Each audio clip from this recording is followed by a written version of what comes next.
Hello everyone, welcome to all of you in this post-independence lecture series. So in this lecture, I will be starting a new topic that is partition and afterwards. Okay, that means after the partition. और जैसे कि हमने previous lectures में पढ़ा था कुछ states के बारे में, जैसे कि हमने previous lectures में आप देख सकते हैं प्रीवियस लेक्चर में मैंने आपको बताया था कि 15 अगस्त 1947 से पहले पहले सारे ही प्रिंसली स्टेट्स को डिसाइड करना था whether they want to be independent, whether they want to accede with India और पाकिस्तान. Is that clear? तो जो कुछ स्टेट्स है जहां पे प्रॉब्लम आ रही थी लाइक जोधपुर,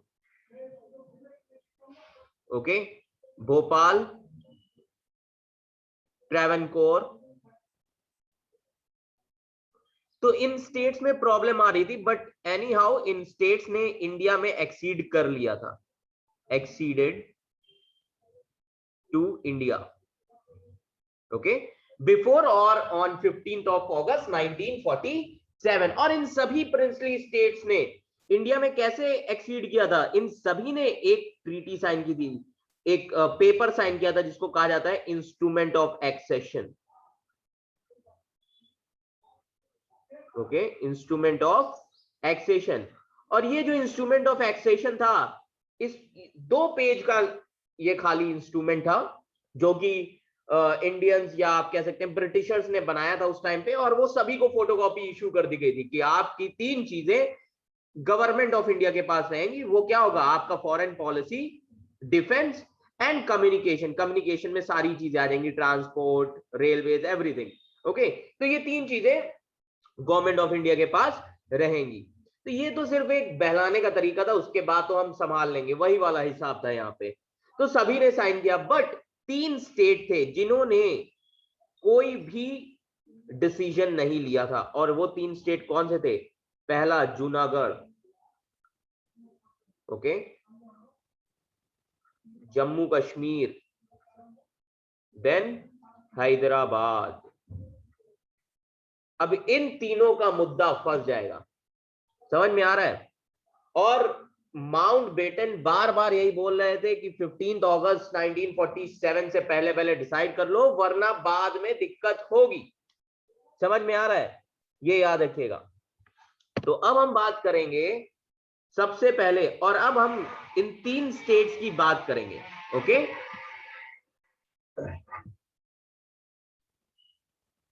अब हम इन 3 स्टेट्स की बात करेंगे और इन तीनों ही स्टेट को हमें कनेक्ट करके देखना है, क्योंकि इन तीनों ही स्टेट का बड़ा ही कनेक्टिविटी लिंक है. समझ में आ रहा है? जूनागढ़, कश्मीर, हैदराबाद. ओके,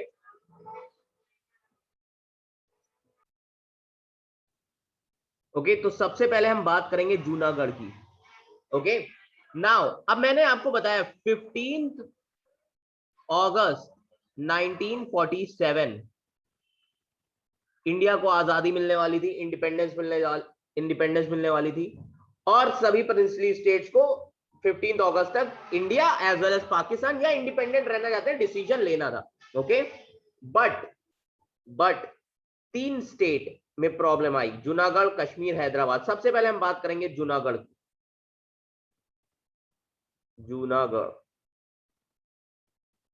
जूनागढ़ जो कि आज ये सौराष्ट्र गुजरात का हिस्सा है, रीजन है. एंड जूनागढ़ ये जो एरिया है, ओके, ये सौराष्ट्र गुजरात में पड़ता है आज.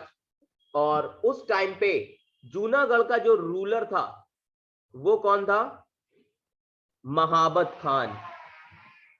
ओके, महाबत खान.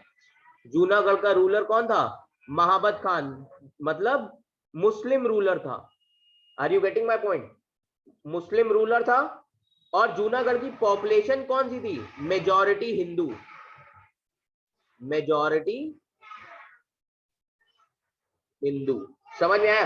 अब रूलर मुस्लिम, पॉपुलेशन हिंदू, और 15 अगस्त के बाद ही जूनागढ़ का जो रूलर होता है महाबत खान, वो अनाउंस कर देता है कि हम पाकिस्तान के साथ एक्सीड होंगे। अब ये जो रूलर है महाबत खान, इसने क्या बोल दिया कि हम पाकिस्तान के साथ एक्सीड करेंगे। समझ में आ रहा है? तो अब जब इसने बोला कि पाकिस्तान के साथ एक्सीड करेंगे, पटेल ने बोला ऐसे कैसे एक्सीड करेंगे, ज्योग्राफी तो देखो, कहां से जाओगे। ठीक है, तो आप देखेंगे कि जो मेजॉरिटी ऑफ हिंदू पॉपुलेशन थी, उन्होंने क्या कर दिया, रिवोल्ट कर दिया रूलर के खिलाफ, महाबत खान के खिलाफ रूलर कर दिया। और this ruler he fled to Pakistan, और ये कहां भाग गया, Pakistan. Okay, he fled to Pakistan, ये पाकिस्तान चला गया। और अब मेजॉरिटी ऑफ पॉपुलेशन हिंदू थी। ओके, तो उस टाइम पे महाबत खान मतलब किंग के दीवान हुआ करते थे। दीवान अगर आज के सेंस में देखें तो सीएम को उस टाइम का दीवान बोला जाता था। समझ में आ रहा है? जो आज चीफ मिनिस्टर होता है, वो उस टाइम पे पोजीशन दीवान की होती थी। Are you getting my point? ये याद रखिएगा। तो दीवान उस टाइम पे कौन थे, शाहनवाज भुट्टो। उस टाइम पे दीवान थे शाहनवाज भुट्टो। ओके, शाहनवाज भुट्टो। अब शाहनवाज भुट्टो, मैंने बेनजीर भुट्टो के बारे में आपको बताया, मतलब उनके पापा। ओके, तो वो उस टाइम पे दीवान हुआ करते थे। जो बेनजीर भुट्टो थी पाकिस्तान की, उनके पापा। समझ में आ रहा है? उनके फादर। तो शाहनवाज भुट्टो उस टाइम के दीवान थे, कहां के, जूनागढ़ के। तो जब शाहनवाज भुट्टो को लगा कि अब कुछ भी किया नहीं जा सकता है, सिचुएशन हमारे हाथ से निकल चुकी है, मेजॉरिटी जो पॉपुलेशन है उन्होंने रिवोल्ट कर दिया है, तो फाइनली शाहनवाज भुट्टो जो है इंडियन गवर्नमेंट को इनवाइट करते हैं, पटेल को लेटर लिखते हैं, क्योंकि जो डिपार्टमेंट ऑफ स्टेट था पटेल के अंडर में था। तो पटेल को लेटर लिखते हैं कि आप आइए एंड पेपर वर्क हम पूरा करते हैं और जूनागढ़ इंडिया में एक्सीड होगा। Are you getting my point? तो फाइनली ऑन 15 सितंबर, डेट याद रखिएगा, 15 सितंबर 1947, ठीक एक महीने बाद इंडिपेंडेंस के, Junagadh acceded to India. Junagadh ने भी ट्रीटी साइन कर लिया, पेपर वर्क हो गए। तो पटेल ने सोचा कि अगर हम ऐसे जूनागढ़ को लेंगे तो लोगों को लगेगा कि इंडिया ने जबरदस्ती जूनागढ़ ले लिया। पटेल ने अनाउंस किया कि प्लेबिसाइट होना चाहिए, क्योंकि पटेल को भरोसा था कि मेजॉरिटी पॉपुलेशन हिंदू है और वो इंडिया के लिए वोट करेगी कि हमें इंडिया में आना है, और प्लेबिसाइट होता है। ओके, तो जूनागढ़ में प्लेबिसाइट हुआ कब, जनवरी 1948 में।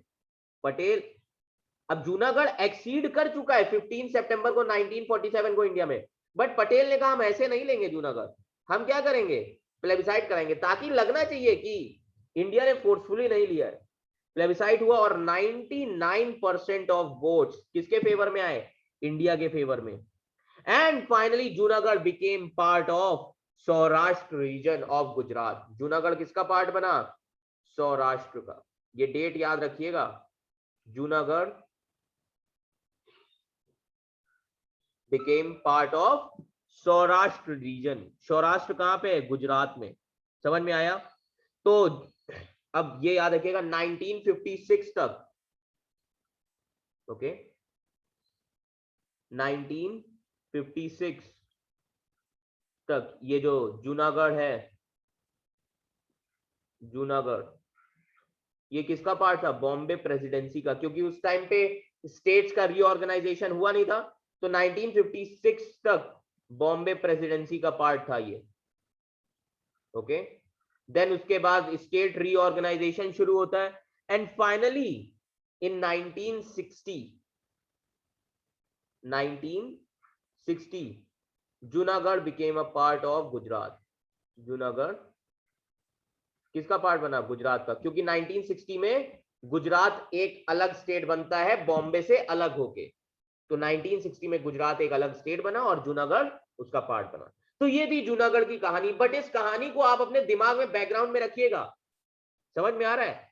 तो ये जूनागढ़ का मामला कब सॉल्व हुआ? 15 सितंबर 1947 अनाउंस कर दिया कि जूनागढ़ इंडिया का पार्ट है। अब इस चीज को ध्यान में रखिएगा, बिल्कुल ध्यान में रखिएगा, बिल्कुल कंफ्यूज नहीं होना है। ये लेक्चर इतना इंपॉर्टेंट है आपके लिए कि ये आपको दिमाग में बिठा देगा क्यों कश्मीर का मुद्दा ऐसा चल रहा है, क्यों ये सारी चीजें हुई। हर वाई का आंसर आपको इसमें मिलेगा, समझ में आ रहा है, ये याद रखिएगा। अब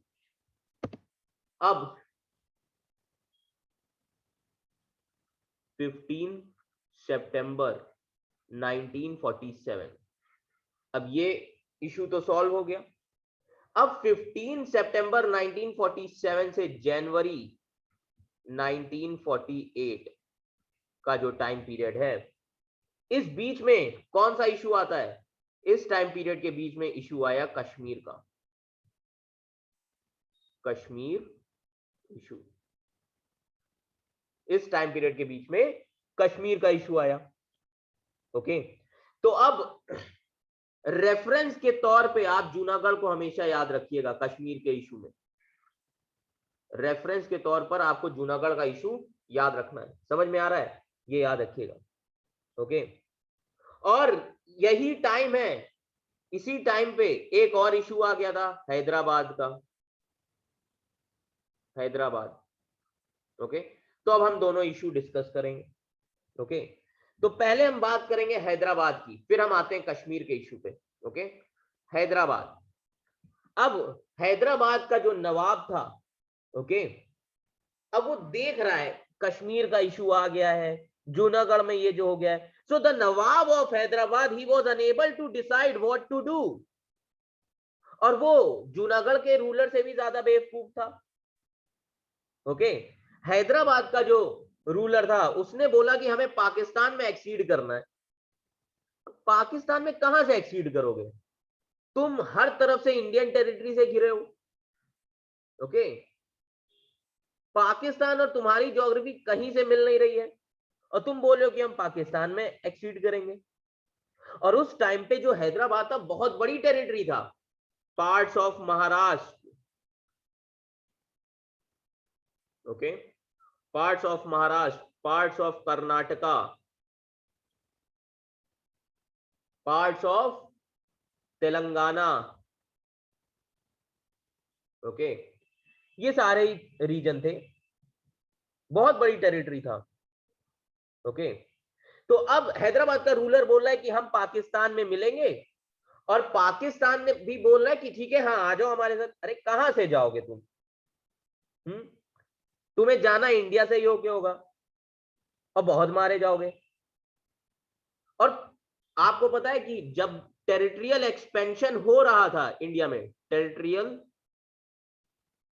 एक्सपेंशन, तो पटेल की पॉलिसी थी कैरेट एंड स्टिक की, जैसे ब्रिटिशर्स करते थे, पटेल ने वही किया। तो पटेल गए मिलने हैदराबाद के नवाब से। पटेल ने बोला कि अभी भी टाइम है, समझ जाओ, ये लो कैरेट खा लो, ओके, और कैरेट खा लो वरना स्टिक पड़ेगी। समझ में आ रहा है, ये याद रखिएगा।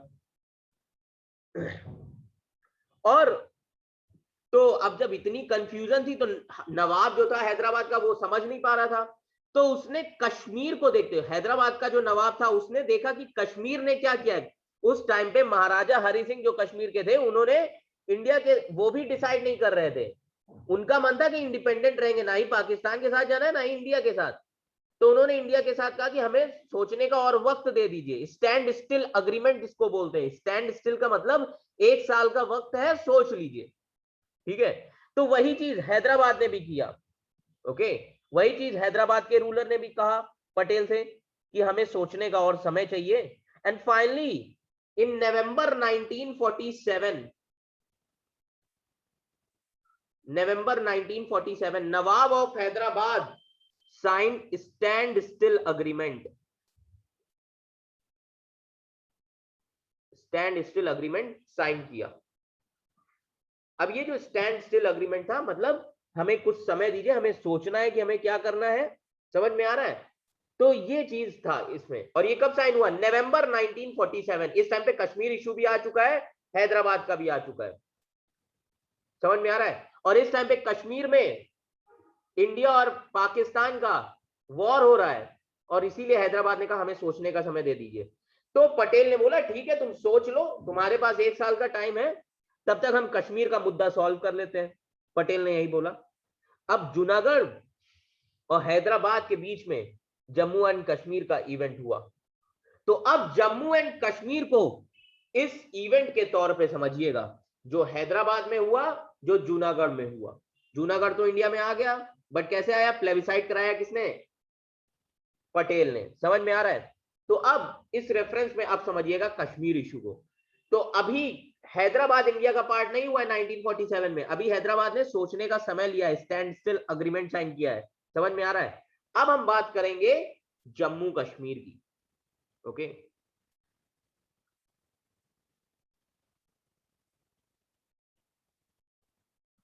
Jammu and Kashmir. Okay, now Jammu and Kashmir, अब ये इशू भी बहुत इंपॉर्टेंट है। ओके, और कहा गया था, माउंटबेटन ने बोला था कि सभी लोग 15 अगस्त 1947 से पहले पहले बता दें। तो 3 स्टेट फंसे थे, एक कौन सा था? हैदराबाद, दूसरा जूनागढ़। कश्मीर अलग इशू क्यों रहा? कश्मीर ने कोई डिसीजन नहीं लिया 15 अगस्त 1947 में। ओके, और Pakistan was waiting eagerly to take Kashmir. Pakistan को कश्मीर चाहिए ही था। क्यों चाहिए था पाकिस्तान को? पाकिस्तान चाहता था अगर कश्मीर हमारे पास आ जाएगा तो हमारा जो मैप है वो बढ़िया दिखेगा, एक अच्छा मैप जो होता है बाउंड्री के साथ दिखेगा। समझ में आ रहा है? And Jinnah was adamant to Kashmir. समझ में आ रहा है? Jinnah was adamant to Kashmir. Jinnah को पता था कि कश्मीर हमें मिल जाएगा, क्योंकि मेजॉरिटी पॉपुलेशन क्या है? मुस्लिम। बट इंडिया सेक्युलर स्टेट था, इंडिया को मुस्लिम हिंदू से मतलब ही नहीं था, जो भी आए इंडिया में आ सकता है। समझ में आ रहा है? ये याद रखिएगा। एंड कश्मीर का जो किंग था वो हमेशा यही बोलता था कि ठीक है हम सोचेंगे, ठीक है, वो कुछ डिसीजन ही नहीं ले रहा था। समझ में आ रहा है? और कश्मीर का किंग डरा हुआ क्यों था? कश्मीर का किंग कौन था? महाराजा हरि सिंह।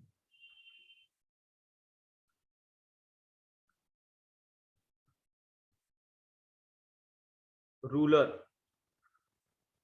कश्मीर के। अब महाराजा हरि सिंह ये डरे हुए, इनको ये लगता था कि अगर हम इंडिया के साथ मिल जाएंगे तो नेहरू डेमोक्रेसी ले आएंगे कश्मीर में और हमारा रूल कम हो जाएगा। ठीक है, और अगर हम पाकिस्तान के साथ जाएंगे तो इनको लगता था कि पाकिस्तान का जो इस्लामिक नेचर है, इस्लामिक स्टेट है, वो उससे क्या होगा? जम्मू एंड कश्मीर का इस्लामाइजेशन हो जाएगा। तो ये चाहते थे कि हम कोई डिसीजन ना लें और हम इंडिपेंडेंट रहें, बट ऐसा पॉसिबल नहीं था। समझ में आया? ऐसा पॉसिबल नहीं था। अब 15 अगस्त 1947 से पहले लॉर्ड माउंटबेटन खुद मिलने गए थे महाराजा हरि सिंह। कहा जाता है लॉर्ड माउंटबेटन और महाराजा हरि सिंह दोनों ही अच्छे दोस्त थे। ओके, अच्छे दोस्त मतलब एक दूसरे से जान पहचान थी। Are you getting my point? तो मिलने गए, तो लॉर्ड माउंटबेटन महाराजा हरि सिंह से मिले और उन्होंने बोला कि महाराजा जी आप डिसाइड कर लो। तो महाराजा ने बोला कि लॉर्ड माउंटबेटन ने बोला कि अगर आप पाकिस्तान के साथ जाओगे तो इंडिया को कोई दिक्कत नहीं होगी। ओके, बट अगर आप इंडिया के साथ आओगे तो पाकिस्तान को दिक्कत होगी, बट वो इंडिया संभाल सकता है।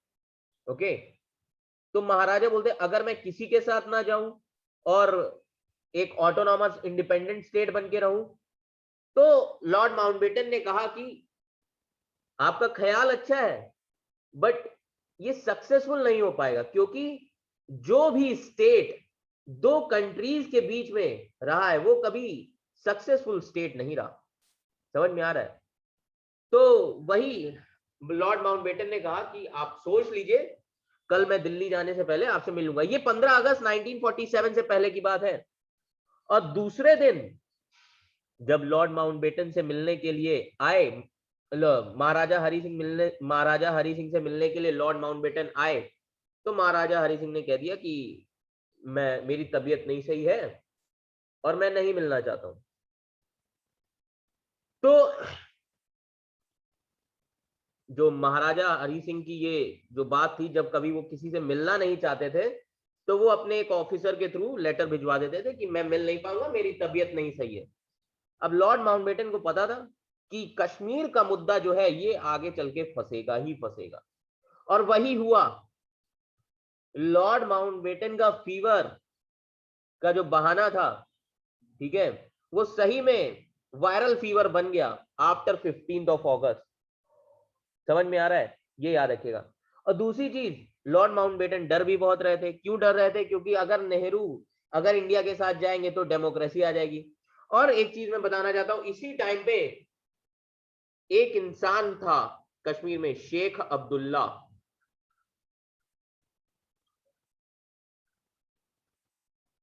जो आज आप लीडर देखते हैं, उमर अब्दुल्ला, ओके, शेख अब्दुल्ला के फादर फारूक अब्दुल्ला और उनका बेटा, शेख अब्दुल्ला के बेटे फारूक अब्दुल्ला एंड फारूक अब्दुल्ला का बेटा उमर अब्दुल्ला, ओके। तो ये पूरा खानदान था। और शेख अब्दुल्ला अलीगढ़ मुस्लिम यूनिवर्सिटी से पढ़े हुए थे। और जब ये अलीगढ़ मुस्लिम यूनिवर्सिटी से पढ़ के वापस जाते हैं कश्मीर, तो इनको वहां पे जॉब नहीं मिलती है, क्योंकि कहा जाता है कि महाराजा हरि सिंह हिंदू रूलर थे, हिंदुओं को अच्छी जॉब देते थे, मुस्लिम्स को जॉब अच्छी नहीं देते थे। तो महाराजा हरि सिंह के खिलाफ इन्होंने आंदोलन चलाया था शेख अब्दुल्ला ने 1925 से। जैसे भारत में चल रहा था भारत छोड़ो आंदोलन, वैसे कश्मीर में चल रहा था कश्मीर छोड़ो आंदोलन महाराजा हरि सिंह के खिलाफ, ठीक है। तो महाराजा हरि सिंह ने शेख अब्दुल्ला को जेल में बंद कर दिया था, एंड शेख अब्दुल्ला 1947 तक जेल में थे, ओके। और शेख अब्दुल्ला भी सोशलिस्ट थे और नेहरू के बड़े अच्छे दोस्त थे। शेख अब्दुल्ला नेहरू के बड़े ही अच्छे दोस्त थे, ओके। तो इसीलिए महाराजा हरि सिंह को डर था कि अगर इंडिया के साथ जाएंगे तो नेहरू डेमोक्रेसी लाके मानेंगे कश्मीर में, और शेख अब्दुल्ला का रूल हो जाएगा और मेरा रूल कमजोर हो जाएगा, ठीक है। तो ये याद रखिएगा। तो शेख अब्दुल्ला ने अपनी एक पार्टी खुद की बनाई थी जिसका नाम है नेशनल कॉन्फ्रेंस। इनकी पार्टी का नाम है नेशनल कॉन्फ्रेंस, और ये आज भी पार्टी है कश्मीर में उमर अब्दुल्ला की। समझ में आ रहा है? ये याद रखिएगा, नेशनल कॉन्फ्रेंस इनकी पार्टी का नाम है। तो अब 15 अगस्त, ओके, अब 15 अगस्त हो जाता है और कोई भी डिसीजन जम्मू कश्मीर पे नहीं लिया जाता है। Are you getting my point? ये याद रखिएगा। तो अब क्या होता है कि जिन्ना चाहते थे कि कश्मीर हमारे पास आ जाए, और 15 अगस्त के बाद जब पूछा गया कि आप क्या चाहते हैं, तो जम्मू कश्मीर के ये जो रूलर हैं महाराजा हरि सिंह, इन्होंने पाकिस्तान के साथ भी स्टैंड स्टिल अग्रीमेंट साइन कर लिया। पाकिस्तान के साथ स्टैंड स्टिल अग्रीमेंट, ओके। अब ये अग्रीमेंट तो पाकिस्तान के साथ इन्होंने साइन कर लिया, ओके। और पाकिस्तान, तो जिन्ना ने बोला ठीक है आप सोच लीजिए, आपके पास सोचने का समय है, आप सोच लीजिए और फिर डिसाइड करिएगा, ओके। ये याद रखिएगा। अब एक बड़ी अच्छी बात थी कि उस टाइम पे इंडिया की आर्मी और पाकिस्तान की आर्मी की जो पावर थी, जो कंट्रोल था, वो ब्रिटिशर्स कमांडर्स के हाथ में थी। पाकिस्तान की आर्मी की भी कमांड किसके हाथ में थी? कंट्रोल किसके हाथ में था? ब्रिटिशर्स के हाथ में। और इंडियन आर्मी का भी कमांड किसके हाथ में था? ब्रिटिशर्स के हाथ में। ये अच्छा किया था किसने? ब्रिटिशर्स ने, वरना वॉर हो जाता। समझ में आ रहा है? तो पाकिस्तान के साथ स्टैंड स्टिल अग्रीमेंट साइन किया महाराजा हरि सिंह ने।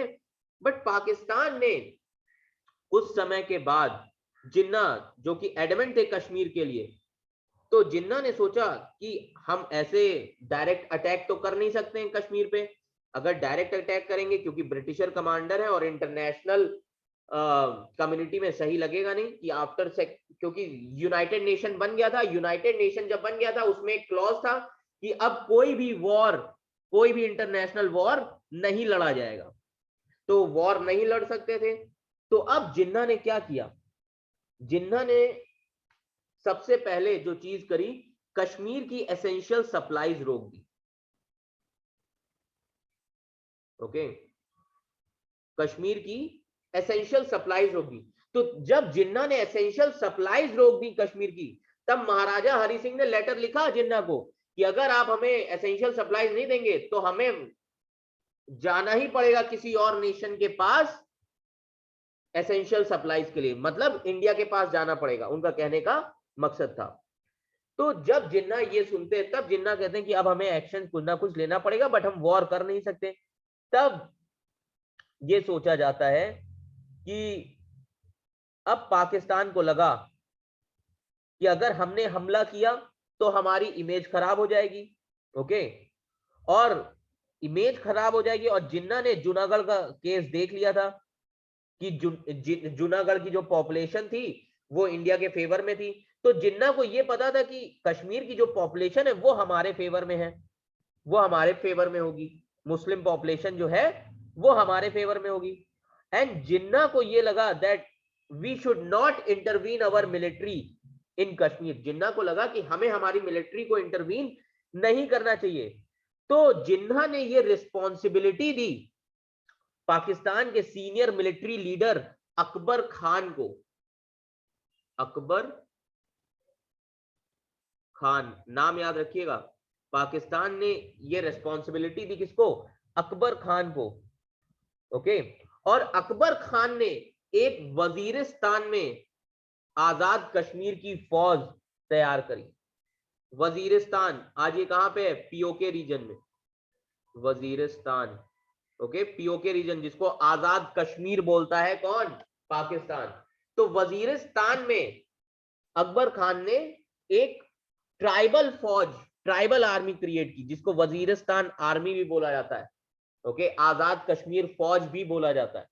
और इसमें थे कौन? पश्तून ट्राइब्स, पठान ट्राइब्स, सब कौन थे? ट्राइबल पीपल्स थे। समझ में आ रहा है? और पाकिस्तान के कुछ मिलिट्री पर्सनल्स भी आए सिविलियन ड्रेस में, इसमें उन्होंने ज्वाइन किया। Are you getting my point? ये याद रखिएगा। और पाकिस्तान ने फाइनली 10,000 पीपल की आर्मी बना ली। वजीरिस्तान में पाकिस्तान ने क्या किया? सिविलियन पॉपुलेशन की 10,000 लोगों की आर्मी बना ली। अब ये 10,000 लोगों की आर्मी बन गई थी। Are you getting my point? और ये मैं अपने आप नहीं बोल रहा हूं, ये चीज पाकिस्तान ने खुद यूनाइटेड नेशंस में एक्सेप्ट किया था कि पाकिस्तान ने ट्राइबल्स को रिक्रूट किया और भेजा था। कहां पे? कश्मीर में। ये पाकिस्तान ने खुद, आप जाके यूट्यूब पे यूनाइटेड नेशन का कश्मीर रेजोल्यूशन का वीडियो देख सकते हैं। ठीक है, प्रूफ है, जिन्ना ने ये बात एक्सेप्ट किया यूनाइटेड नेशन में। तो 10,000 लोगों की आर्मी बनी। ओके, अब वजीरिस्तान से ये आर्मी निकली श्रीनगर की तरफ। अब वजीरिस्तान में ये आर्मी बनी, अब वजीरिस्तान से ये कहां जाएंगे? श्रीनगर। श्रीनगर। और श्रीनगर में किसका रूल है? महाराजा हरि सिंह है, तो पूरे ही कश्मीर में। ओके, तो अब महाराजा हरि सिंह को पता चला। ओके, बट महाराजा हरि सिंह को लगता था कि ये सब ट्राइबल लोग हैं, हमारी आर्मी ओके जब तक है तब तक ये लोग कुछ नहीं कर पाएंगे। बट उस टाइम पे महाराजा हरि सिंह के ब्रिगेडियर होते थे एक, जिनका नाम था राजेंद्र सिंह। महाराजा हरि सिंह के ब्रिगेडियर का नाम जो था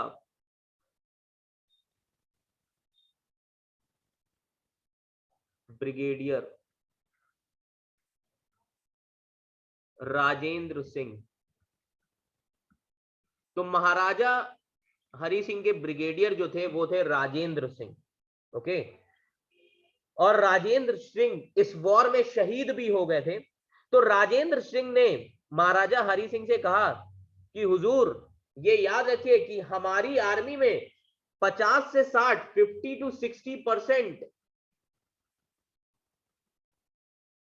मुस्लिम्स हैं। ओके, 50 to 60% सोल्जर्स मुस्लिम्स हैं।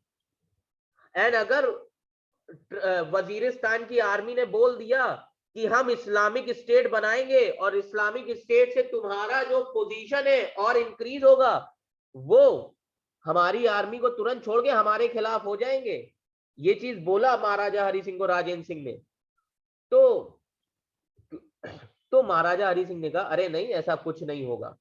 ओके, और वही उसी तरफ दूसरी तरफ तो महाराजा हरि सिंह ने कहा कि ऐसा कुछ नहीं होगा, हमारी आर्मी जो मुस्लिम्स की है ऐसा कुछ नहीं करेगी। तो राजेंद्र सिंह ने कहा ठीक है, अगर कुछ नहीं करेगी, ठीक है। तो महाराजा हरि सिंह ने कहा कि ठीक है, मैं भी चलूंगा तुम लोग के साथ वॉर में। तो राजेंद्र सिंह को पता था कि भाई तुमसे नहीं हो पाएगा। राजेंद्र सिंह ने कहा कि महाराज मैं संभाल लूंगा, आप ऐसा करिए, आप जम्मू चले जाइए। कश्मीर, श्रीनगर कहां पे? कश्मीर वैली। तो महाराजा को कहां भेज दिया राजेंद्र सिंह ने? जम्मू। तो महाराजा हरि सिंह कहां चले गए? जम्मू चले गए। और वजीरिस्तान की आर्मी जो थी, वजीरिस्तान आर्मी, वजीरिस्तान की जो आर्मी थी 1 से 2 दिन के अंदर कहां पहुंच गई? मुजफ्फराबाद। मुजफ्फराबाद, मुजफ्फराबाद कहां पे है? मुजफ्फराबाद आपकी पीओके रीजन में है, पाकिस्तान ऑक्यूपाइड कश्मीर।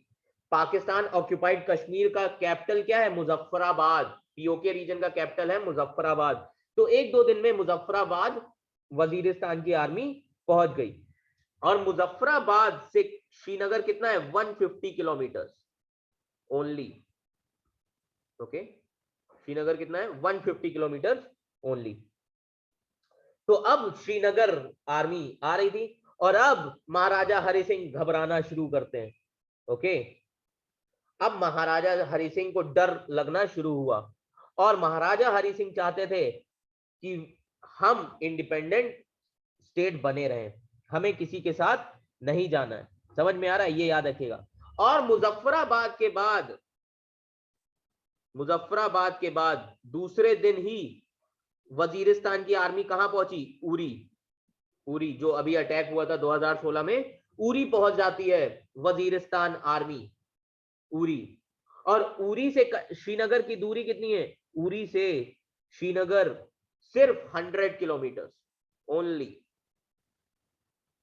ओके, उरी से श्रीनगर सिर्फ 100 किलोमीटर है। समझ में आ रहा है? ये याद रखिएगा। ओके, और अब उरी, ये याद रखिएगा, ये सारी चीजें याद रखिएगा, बहुत इंपॉर्टेंट है। और 23 अक्टूबर 1947, 23 अक्टूबर 1947, 23 अक्टूबर 1947 को, ओके, जो मुस्लिम आर्मी थी महाराजा हरि सिंह की, उसने ज्वाइन कर लिया था किसको? वजीरिस्तान की आर्मी को। अब ये याद रखिएगा, मुस्लिम आर्मी जो थी राजा की, किंग की, हरि सिंह की, उसने ज्वाइन किसको कर लिया? वजीरिस्तान की ट्राइबल आर्मी को ज्वाइन कर लिया। और जबकि राजेंद्र सिंह ने बोला भी था कि महाराजा ये मिल जाएंगे साथ में। समझ में आ रहा है? और अब डरना शुरू हुआ किसको? महाराजा हरि सिंह को अब डर लगना शुरू हुआ। एंड महाराजा हरि सिंह ने 23 अक्टूबर को कॉल किया दिल्ली, न्यू दिल्ली कॉल किया।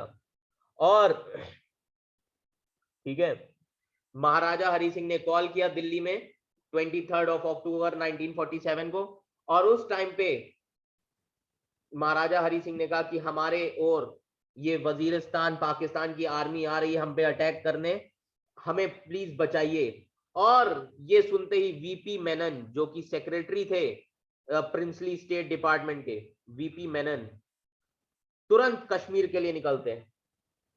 वीपी मेनन तुरंत कश्मीर पहुंचे, महाराजा हरि सिंह से बात की। देन वीपी मेनन जब पहुंचे तो महाराजा हरि सिंह ने बोला, प्लीज हमें बचाइए।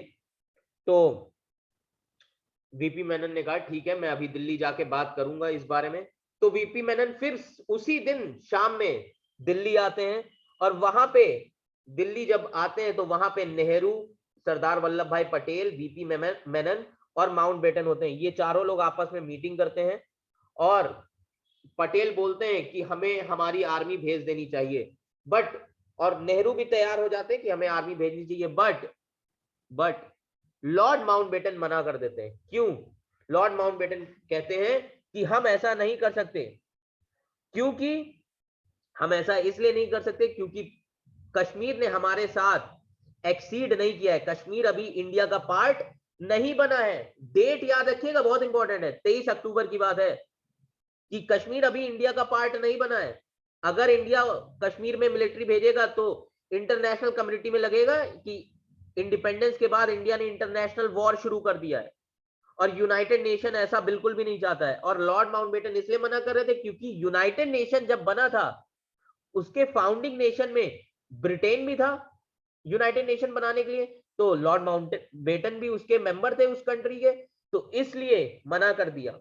समझ में आ रहा है? तो ये चीज बताई वीपी मेनन ने, किसको? महाराजा हरि सिंह को, कि इंडिया ऐसे आपकी हेल्प नहीं कर सकता। और इस बार महाराजा हरि सिंह ने अपने प्राइम मिनिस्टर, महाराजा हरि सिंह के उस टाइम पे प्राइम मिनिस्टर जो थे उनका नाम था मेहर चंद महाजन। मेहर चंद महाजन, ओके, मेहर चंद महाजन। तो जो हरि सिंह के प्राइम मिनिस्टर थे मेहर चंद महाजन, और ये बाद में सुप्रीम कोर्ट के चीफ जस्टिस भी बने मेहर चंद महाजन। तो महाराजा हरि सिंह ने डिस्कस किया मेहर चंद महाजन के साथ कि इंडिया बोल रहा है हमें treaty of accession, instrument of accession sign करना चाहिए, तभी इंडिया हेल्प कर सकता है। Finally Maharaja Hari Singh decided, okay, finally Maharaja Hari Singh decided with his prime minister Meher Chand Mahajan that we will sign this treaty of accession, okay, ये याद रखिएगा। और ये डिसीजन कब लिया महाराजा हरि सिंह ने?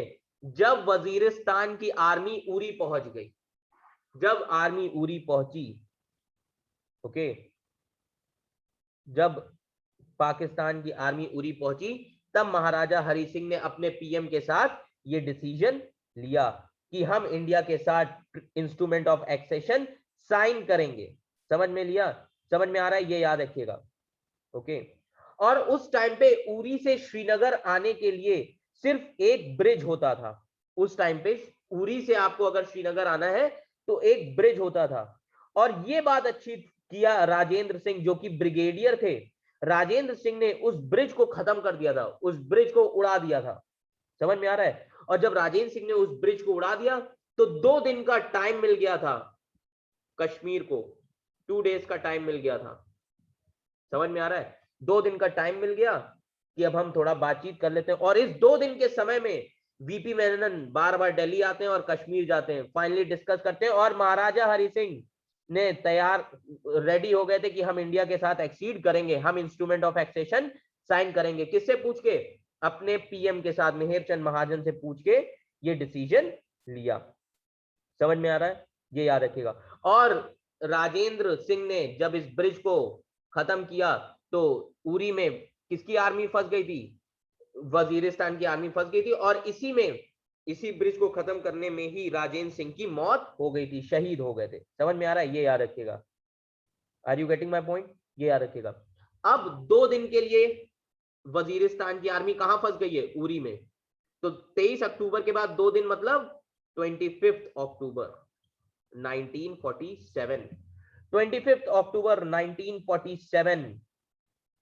अब 25 अक्टूबर को ये जो वजीरिस्तान आर्मी थी ये कहां पहुंच गई? बारमूला, बारमूला। अब इन कश्मीर ने डिसाइड कर लिया हमें किसके साथ मिलना है? इंडिया के साथ, ओके। और 25 अक्टूबर को, अक्टूबर 1947 को, ओके, 25 अक्टूबर 1947 को वजीरिस्तान की आर्मी कहां पहुंची? बारमूला, बारमूला। और ये बारमूला जब इनकी आर्मी पहुंची, ऑलरेडी 2 दिन इनको रुकना पड़ा, तो जिसकी वजह से गुस्सा बहुत ज्यादा था।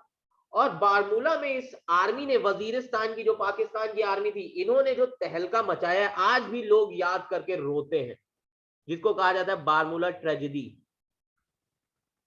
यहां पे इन्होंने बहुत ही तबाही मचाई, ह्यूमन राइट्स वायलेशन किया, सभी को मारा, ओके।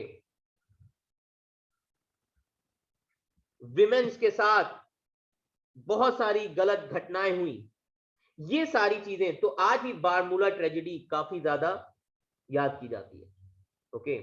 कहा जाता है कि बारमूला की पॉपुलेशन सिर्फ 1/3 बची थी, बाकी सभी को इन्होंने मार दिया था। ओके, ये ट्राइबल पॉपुलेशन थी, दरिंदे लोग थे। समझ में आ रहा है? बहुत ही नुकसान हुआ।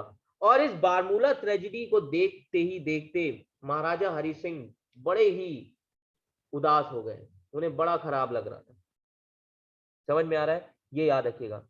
और सिर्फ हिंदू औरतों के साथ ही गलत नहीं हुआ, मुसलमान औरतों के साथ भी इन्होंने बड़ा ही गलत किया था। ओके, ये याद रखिएगा। किलिंग्स, रेप्स, मर्डर्स, बहुत सारी चीजें। और फाइनली 25, अब बारमूला से श्रीनगर की डिस्टेंस कितना है? 50 किलोमीटर ओनली। 25 अक्टूबर को आर्मी कहां पहुंच चुकी है? वजीरिस्तान की, बारमूला। और श्रीनगर का डिस्टेंस कितना है? 50 किलोमीटर। समझ में आ रहा है? ये याद रखिएगा।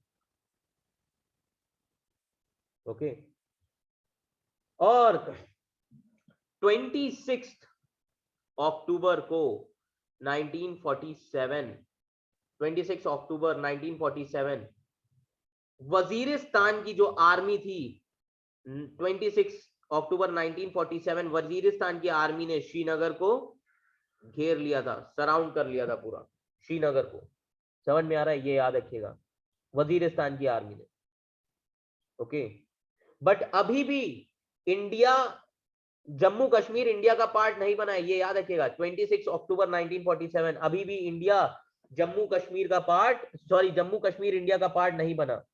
ओके, एंड वीपी मेनन वहीं कश्मीर में रुक गए थे, और जब श्रीनगर में वजीरिस्तान की आर्मी आ गई तो वीपी मेनन लोग भी भागे वहां से जम्मू की तरफ। समझ में आ रहा है?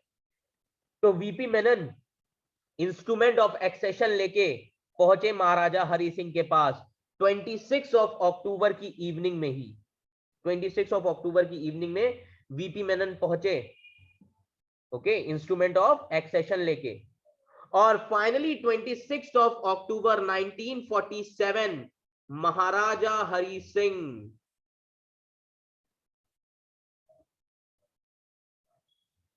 Signed instrument of accession.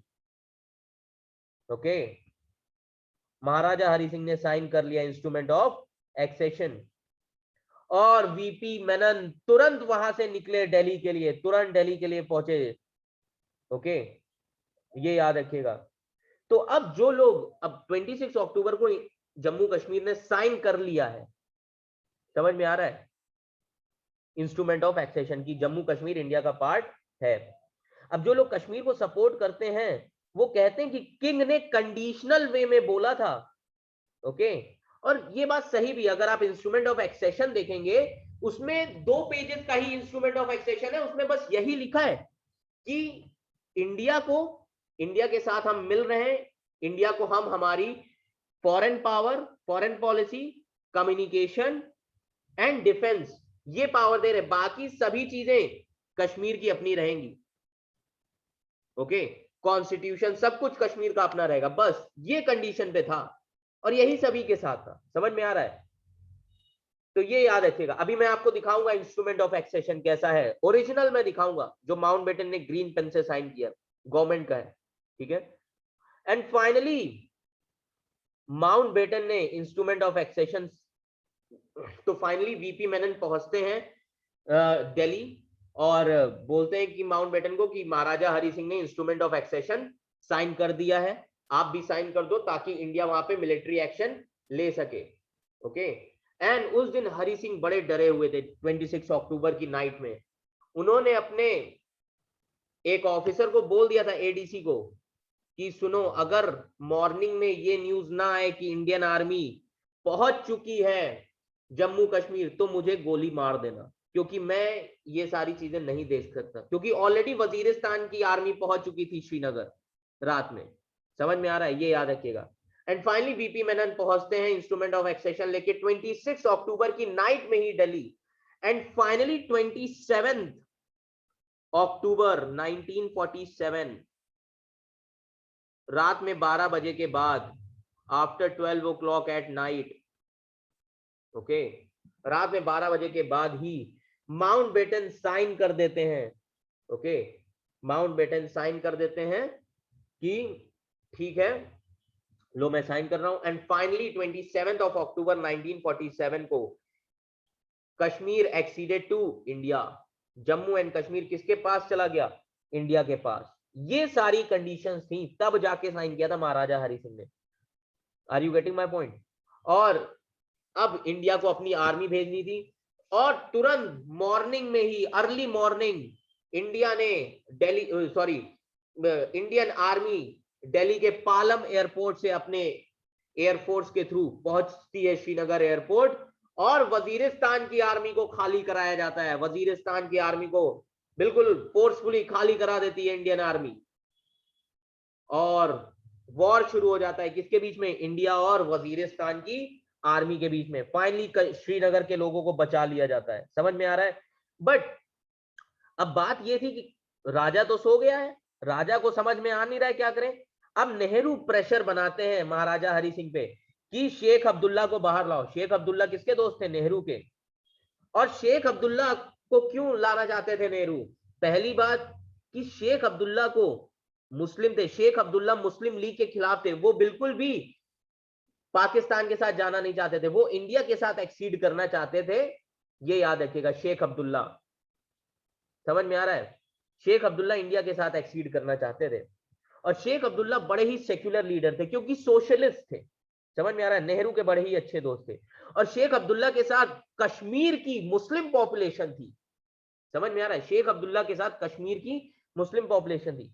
तो अब इंडियन आर्मी जा रही है वहां पे, कैसे क्या करना है उसके लिए शेख अब्दुल्ला बाहर आए। शेख अब्दुल्ला ने अपनी पॉपुलेशन के साथ, शेख अब्दुल्ला ने इंडियन आर्मी के साथ मिलकर कश्मीर के लोगों को भी बचाया। फाइनली इंडियन आर्मी ने श्रीनगर खाली करवाया, किससे?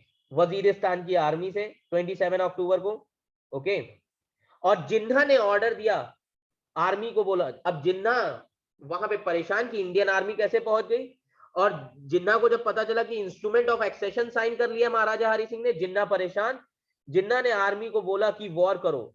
बट मैंने आपको बताया कि आर्मी किसके कंट्रोल में थी? पाकिस्तान की भी, ब्रिटिशर्स के कंट्रोल में।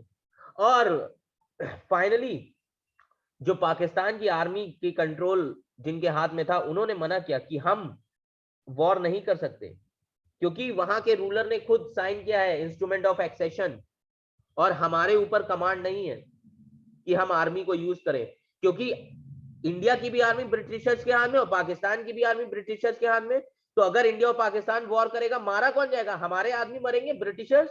तो मना कर दिया जिन्ना को, ओके। अब जिन्ना बड़े परेशान हो गए, और जिन्ना ने तब लेटर लिखा माउंटबेटन को, कहा कि माउंटबेटन से बोला कि आप नेहरू लाहौर आइए, हमसे मिलिए।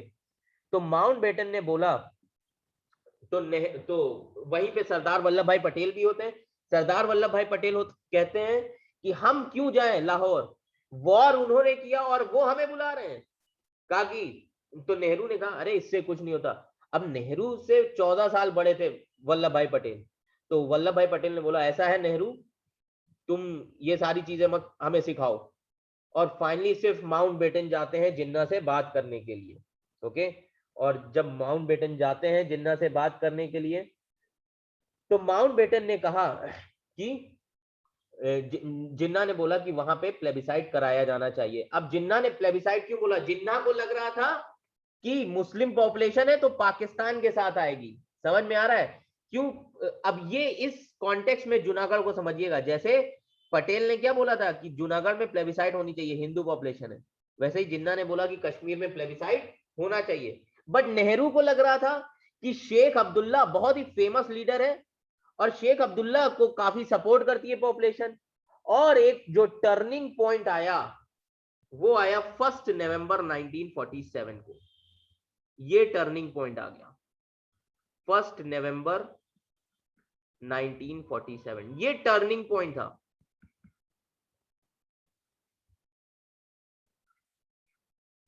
टर्निंग पॉइंट क्यों?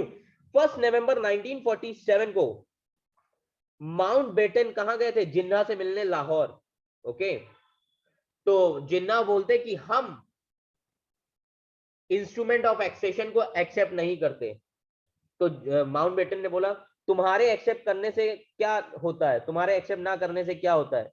तो जिन्ना ने बोला जैसे जूनागढ़ में प्लेबिसाइट हुआ था वैसे ही कश्मीर में भी प्लेबिसाइट होना चाहिए, लोगों की राय जाननी चाहिए। तो माउंटबेटन ने कहा कि उस पर हमारी बात चल रही है, एक बार आर्मी में पीस स्टेब्लिश्ड हो जाए हम उसके बाद प्लेबिसाइट पे ध्यान देंगे।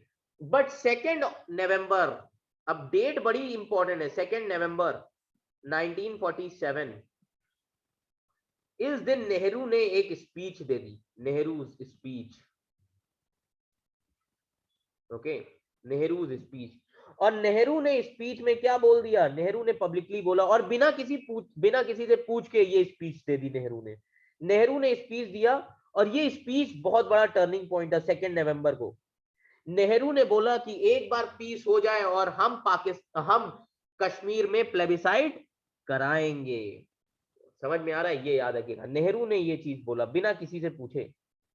अब नेहरू इसलिए भी चाहते थे क्योंकि नेहरू अपनी इंटरनेशनल इमेज को लेके, इंडिया की इंटरनेशनल इमेज को लेके बड़े ही कॉन्शियस थे, ताकि इंटरनेशनल कम्युनिटी में ये नहीं लगना चाहिए कि इंडिया अभी इंडिपेंडेंट हुआ है और इंडिया इंटरनेशनल वॉर करने लगा, कॉन्कर करने लगा। इसलिए नेहरू ने बोला, शायद ये सारी चीजें सोच के नेहरू ने बोला कि हम प्लेबिसाइट कराएंगे ताकि इंडिया की इमेज अच्छी बनी रहे। और ये स्पीच नेहरू ने बिना किसी से पूछ के बोली थी। समझ में आ रहा है, ये याद रखिएगा। और नेहरू खुद भी कश्मीरी पंडित थे। ओके, तो ये जो वजीरिस्तान और इंडिया का, मतलब इंडिया और पाकिस्तान का ये जो वॉर था, करीब 1.15 ईयर्स चला, करीब 1.25 साल चला, 1.15 ईयर्स चला। समझ में आ रहा है, ये याद रखिएगा। ओके, तो ये लगभग 1 से 1.5 साल के तक ये वॉर चलता है। और फाइनली और नेहरू ने ये स्पीच क्यों दी होगी, नेहरू को लगता था कि शेख अब्दुल्ला वहां पे लीडर बन जाएगा। तो अब नेहरू को एक चीज याद, में आपको यहाँ पे मैप बना के दिखा देता हूँ। नेहरू को ये लगता था कि जो लद्दाख की पॉपुलेशन है वो तो हमारे साथ ही है। ओके, गिलगिट बल्टिस्तान हमारे साथ ही है, जम्मू की भी पॉपुलेशन हिंदू है हमारे साथ। ओके, कश्मीर जो है, कश्मीर मुस्लिम पॉपुलेशन, बट यहाँ पे लीडर कौन है, शेख अब्दुल्ला, जो कि प्रो इंडियन लीडर है, हम मेरा दोस्त है। तो इससे नेहरू को भरोसा था कि अगर हम प्लेबिसाइट कराएंगे तो लोग इंडिया के ही सपोर्ट में रहेंगे। समझ में आ रहा है, ये याद रखिएगा। तो नेहरू अपनी इमेज को लेके, इंडिया की इमेज को लेके बड़े ही कॉन्शियस थे। समझ में आ रहा है, ये याद रखिएगा। तो ये वॉर चलता है करीब 1 से 1.5 साल तक। ओके, एंड फाइनली 31 दिसंबर, अब याद रखिएगा 2 नवंबर के बाद 31 दिसंबर 1947, 31 दिसंबर 1947 को नेहरू यूनाइटेड नेशंस में पहुंच गए। नेहरू ने कश्मीर का मुद्दा कहां पहुंचा दिया, यूनाइटेड नेशंस में। और नेहरू ने यूनाइटेड नेशंस में चैप्टर 6 के तहत कंप्लेन की। ओके, अब चैप्टर 6 और चैप्टर 7 में फर्क ये है, चैप्टर 6 में अगर आप कोई कंप्लेन करते हैं तो उसमें जो यूनाइटेड नेशन डिसीजन लेगा वो बाइंडिंग डिसीजन नहीं होता है। समझ में आ रहा है। बट अगर चैप्टर 7 में यूएन ने कोई डिसीजन लिया तो वो डिसीजन दोनों ही कंट्रीज को मानना पड़ेगा, बट चैप्टर 6 में ऐसा नहीं है। Are you getting my point, ये याद रखिएगा। तो नेहरू ने कंप्लेन किसमें की, चैप्टर 6 में। तो चैप्टर 6 के तहत नेहरू ने कंप्लेन किया और नेहरू को ऐसा लगता था कि वेस्टर्न पावर्स इंडिया को सपोर्ट करेंगी, बट ऐसा नहीं हुआ। UK and US, United kingdom and USA, United states of America, दोनों ने ही इंडिया को कश्मीर इशू पे सपोर्ट नहीं किया। और सिर्फ किसने किया था इंडिया को सपोर्ट, रशिया ने। Russia supported India on the issue of Kashmir. और नेहरू बड़े उदास हो गए वहां पे। नेहरू को बड़ी उम्मीद थी कि यूनाइटेड नेशंस कुछ करेगा। ओके, एंड फाइनली इसी के बाद ऑन 21 अप्रैल 1948, अब 21 अप्रैल 1948 को एक रेजोल्यूशन आता है, आपने नाम भी सुना होगा, यूएन रेजोल्यूशन 1948, यूएन रेजोल्यूशन 1948। और इस रेजोल्यूशन में यूएन ने दोनों ही कंट्रीज के बीच में कहा कि पीस होना चाहिए। दोनों कंट्रीज मींस इंडिया और पाकिस्तान के बीच में क्या होना चाहिए, पीस होना चाहिए। और वो पीस कैसे होगी, इसके लिए यूएन रेजोल्यूशन में 3 पार्ट्स आ गए, 3 पार्ट्स, ये याद रखिएगा। ओके, यूएन रेजोल्यूशन में 3 पार्ट्स आए। ओके, एंड वो 3 पार्ट्स क्या थे, पहला था cease fire, cease fire. Okay, दूसरा truce agreement. Okay, and third, truce agreement के बाद थर्ड अदर्स। ओके, ये 3 चीजें थी इस रेजोल्यूशन में। सीज फायर, अब ये जो सीज फायर है ये इंडिया और पाकिस्तान के बीच में कब हुआ, 31 दिसंबर 1948। रेजोल्यूशन कब आया, 21 अप्रैल को। तो ये जो सीज फायर है ये कब आया, 31 दिसंबर 1948। और वॉर कब से चल रहा है, अक्टूबर से।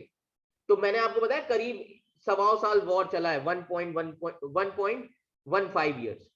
तो ये सीज फायर 31 दिसंबर 1948 को इंडिया और पाकिस्तान के बीच में हुआ। समझ में आ रहा है। सीज फायर में क्या होता है कि सीज फायर में ये चीज होती है कि जहां पे वॉर स्टॉप होगा वहीं पे बॉर्डर लाइन दोनों ही नेशन के बीच में बना दी जाएगी। सीज फायर का मतलब होता है जहां पे वॉर रुकेगा, मान लीजिए जहां पे वॉर रुका वहीं पे क्या हो जाएगी दोनों कंट्रीज के बीच में, वहीं पे दोनों कंट्रीज के बीच में बॉर्डर लाइन बना दी जाएगी। तो फाइनली 31 दिसंबर 1948 को सीज फायर इंडिया और पाकिस्तान ने अनाउंस किया। एंड 1 जनवरी 1949, 1 जनवरी 1949 को, 1 जनवरी 1949 को दोनों देशों की आर्मी जहां पर थी, ओके, उस जगह पे बॉर्डर की लाइन बनाई गई। अब 1 जनवरी 1949 को मैंने आपको बताया सीज फायर वही होता है जहां पे दोनों नेशंस अपने वॉर रोक देंगे, वहीं पे क्या बन जाएगा, नेशंस का बॉर्डर। तो 1 जनवरी 1949 को जहां पर वॉर रुका उसको बोलते हैं LOC, line of control. Okay, तो अब सीज फायर समझ में आया। सीज फायर का मतलब होता है जहां पे वॉर रुकेगा। ओके, और जहां पे वॉर रुकेगा वहीं पे क्या बन जाएगी, बॉर्डर लाइन। और जहां पे वॉर रुका उस जगह को क्या बोला गया, LOC, लाइन ऑफ कंट्रोल। और तभी से LOC इंडिया और पाकिस्तान के बीच में बन गया। कहां पे, जम्मू कश्मीर में। LOC क्या, बॉर्डर लाइन, वहीं पे वॉर रुका था। समझ में आ रहा है। उसके बाद दूसरी शर्त थी कि जब सीज फायर हो जाएगा, दूसरी शर्त थी truce agreement. Okay, truce agreement.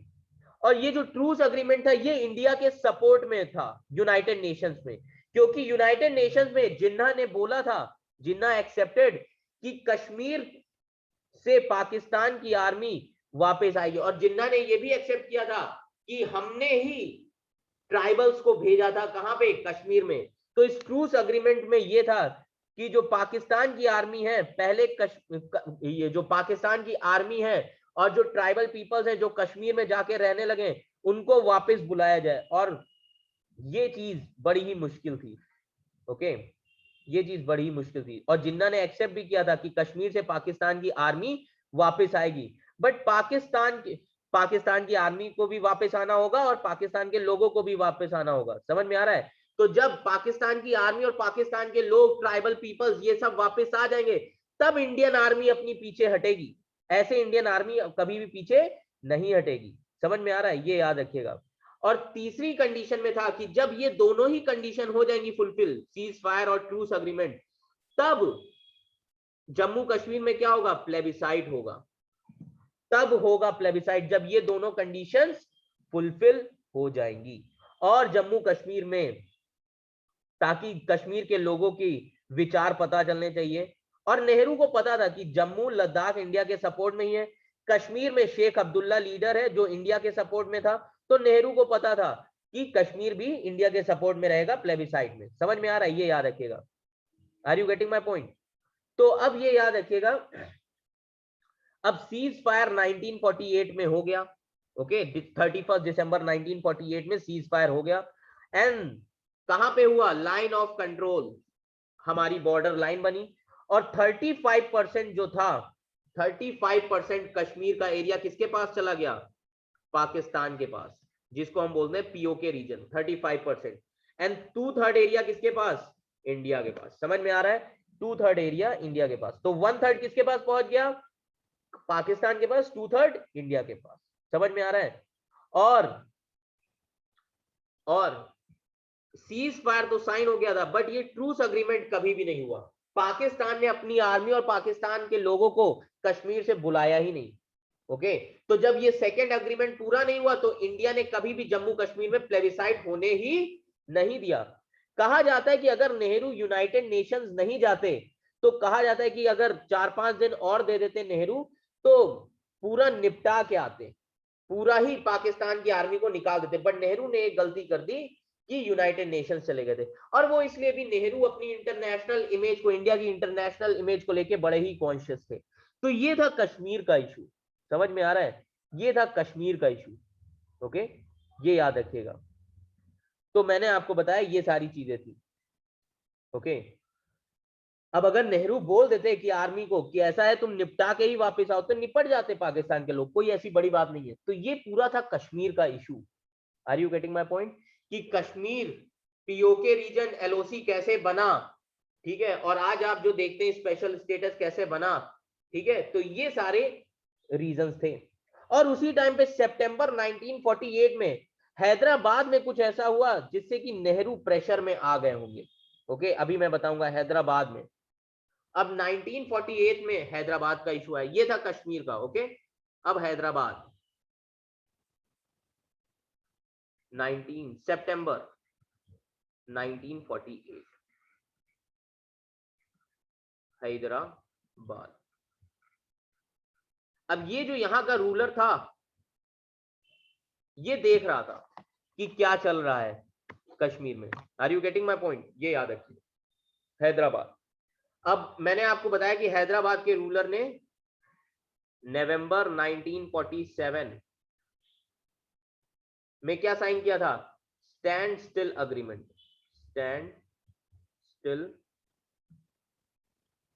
Agreement. Are you getting my point?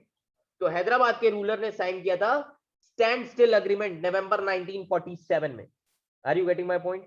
और ये अग्रीमेंट 1 साल के लिए था। ओके, और उस टाइम हैदराबाद में एक रेडिकल मुस्लिम ग्रुप बना। हैदराबाद में एक रेडिकल मुस्लिम ग्रुप बना, रेडिकल मुस्लिम ग्रुप, जिसका नाम था MIM।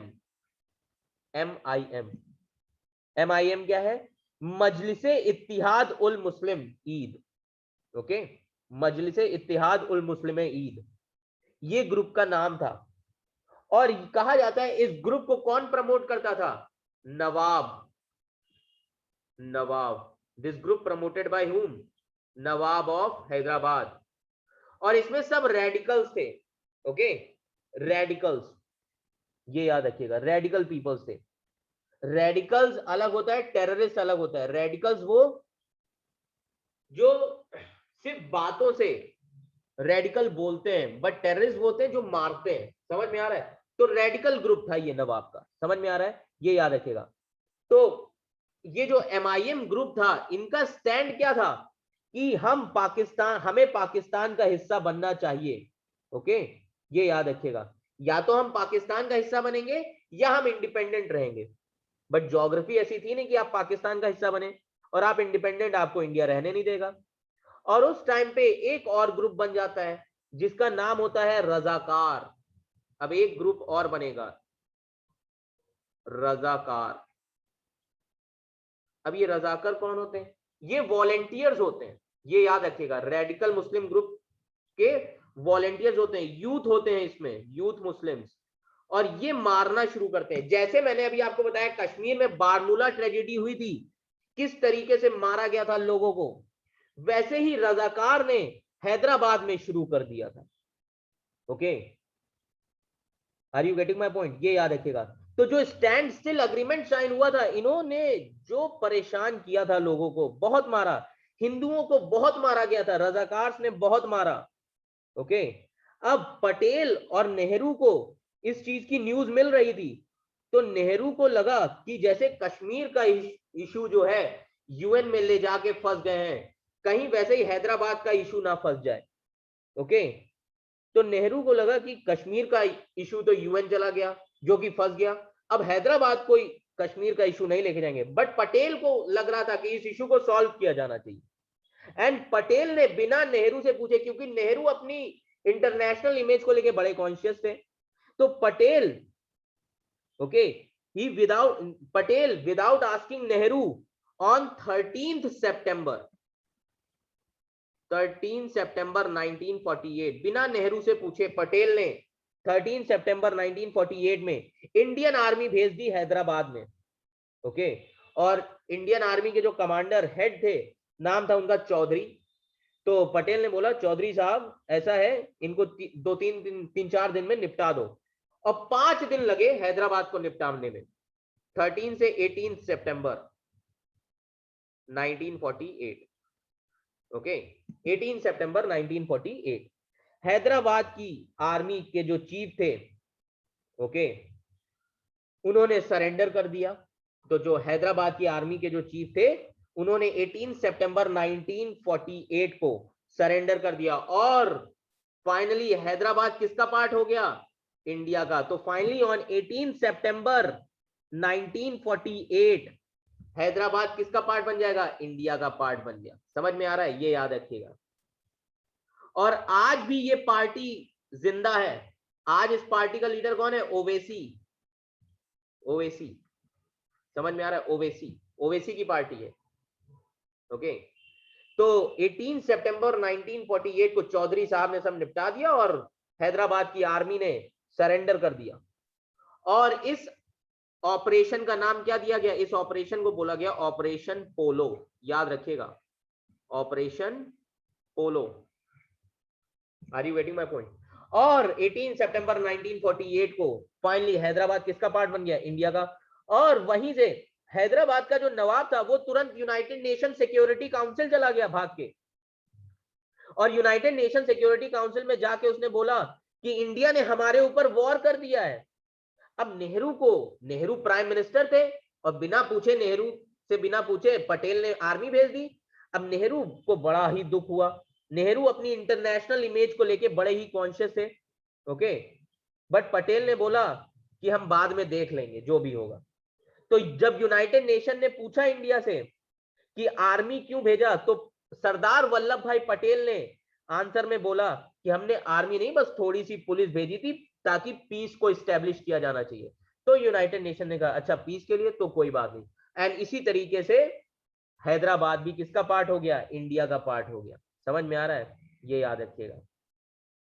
ओके, तो अब मैंने आपको बताया कि हैदराबाद उस टाइम पे बहुत बड़ा ही किंगडम था, निजाम था, और इसमें महाराष्ट्र के भी बहुत सारे लोग थे। तो 1956 में तेलुगु स्पीकिंग पीपल्स आंध्रा में आ गए, आंध्रा का पार्ट बन गए।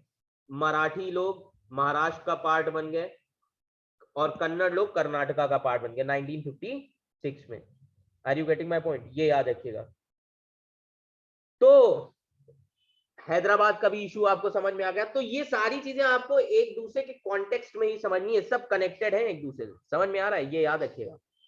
तो हैदराबाद कब बना? 18 सितंबर 1948। कश्मीर भी हमारा बन गया, बट जो 3 कंडीशन थी वो कभी पूरी नहीं हुई। सीज फायर बस हुआ, ट्रूस अग्रीमेंट हुआ नहीं, पाकिस्तान ने अपनी आर्मी हटाई नहीं, बुलाई नहीं वापस। समझ में आ रहा है? ये याद रखिएगा। तो अब 2/3 कश्मीर इंडिया के पास है, 1/3 किसके पास है? पाकिस्तान के पास। समझ में आ रहा है? ये याद रखिएगा। ओके, ये सारी चीजें याद रखिएगा। और कश्मीर के इवेंट में टर्निंग पॉइंट क्या था? 2 नवंबर की speech.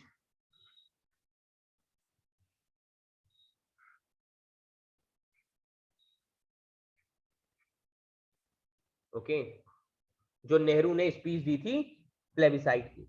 Are you getting my point? ये याद रखिएगा। तो अब जब कश्मीर पार्ट हो जाता है इंडिया का इंस्ट्रूमेंट ऑफ एक्सेशन के थ्रू, तो अब उसके बाद की टाइमलाइन समझिए। 1947, ओके, 1947 1947। अब उसके बाद क्या हुआ कश्मीर में वो थोड़ा समझ लीजिए।